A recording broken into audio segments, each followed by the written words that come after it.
Hello, friends and family of St. John Paul II High School. Welcome to another edition of our Friday Forum with myself, Father Peter Martinez, and our principal, Mr. Michael Edgell. Mr. Edgell, how are you today? It's hot. I just spent like 15 minutes outside making sure the boys got off for their scrimmage in Victoria. It is And warm. I'm standing in the shade and I'm sweating. It is very warm. For our Friday Forum, I want to do a little bit of an experiment. Parents and faculty, if you would bear with me, I'm going to try to combine our weekly parent update and this video, this Friday Forum, and just to kind of keep you up to date. In regards to this last Wednesday, for the Mass, I just wanted to share with you quickly what the theme was. And I talked to our students and the faculty for that matter about, when times are difficult, when we're having a hard time in the midst of challenges and trials and tribulations, seeing or feeling the face of Christ in the world, it's in those times precisely that we must be the face of Christ in the world.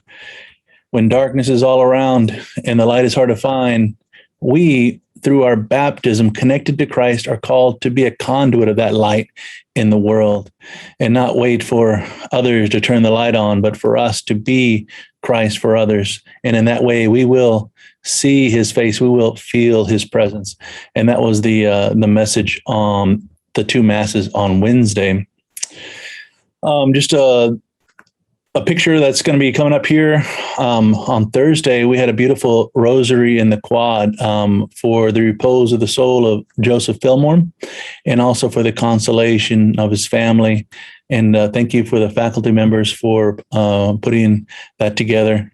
It was beautiful. The PTO is looking to move our PTO meeting from August 25th to September 8th, and more details will come later, but we're looking to move it towards September 8th. Also here pictured, we have Brother Paul Merrick. I hope I pronounced that right. Brother, if you hear this, I apologize if I butchered your name. He was a former teacher here at St. John Paul II. He is now a member of the Dominicans, and this September, he is going to become a transitional deacon and God willing, within a year or so, become a priest for the Dominicans. And he was here this week, came and spoke to all the students and their theology classes about vocations and his personal story. And pictured here, we have students working on getting student Chromebooks out under the direction of our Selena Garcia, who handles all our technology and also technology class. Students working to help students get Chromebooks. So that was really neat to see that work that they're all getting work done. Also on Friday, September 3rd, St. John Paul II will host a middle school night for all 6th, 7th, and 8th graders at Bishop Carmody Field, where we take on the Badgers of Bishop. All 6th, 7th, and 8th graders get in free, must be accompanied by an adult, and the first 100 middle schoolers get a brand new T-shirt, St. John Paul II T-shirt. So come on out for that, or if you know any middle schoolers, please let them know. Please keep our juniors on in prayer. They're going out to Rivera this weekend for a junior leadership retreat. Girls volleyball played last night. I believe it was in Mankato, the start of a tournament. They won the first one, lost the second one. I think they continue on. And as Mr. Edgell mentioned, the boys football got on a bus and they're heading over to Victoria for a scrimmage against the St. Joseph Flyers. All right, Mr. Edgell, what would you like to share? Just how pleased I am with how the first, we're on our 8th day of classes now, and just how smoothly the first 8 days have gone. It's been really nice to see everybody jumping in almost seamlessly into the school year, and teaching and learning taking place almost from the first moment. And that's awesome to see. You see things like Miss Garcia has the kids working on the Chromebooks, real hands-on work they get to do.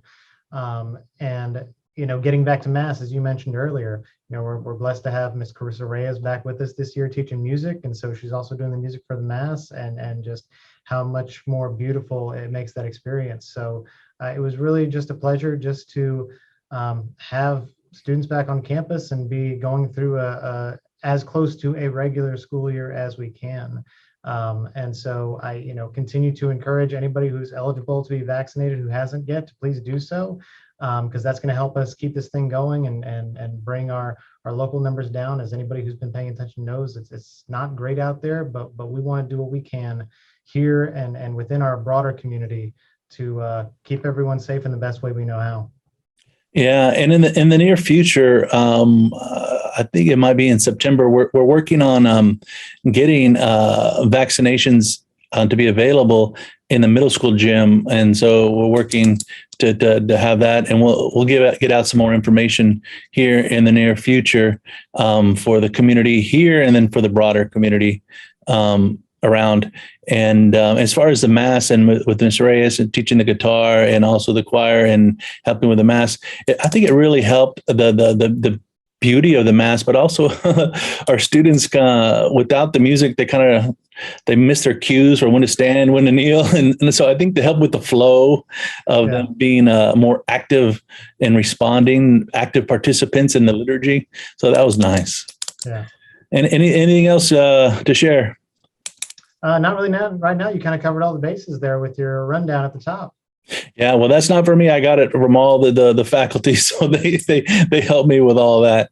Anyway, I appreciate you. Appreciate everyone out there, and you guys have a wonderful, blessed weekend. Till next time. Bye-bye.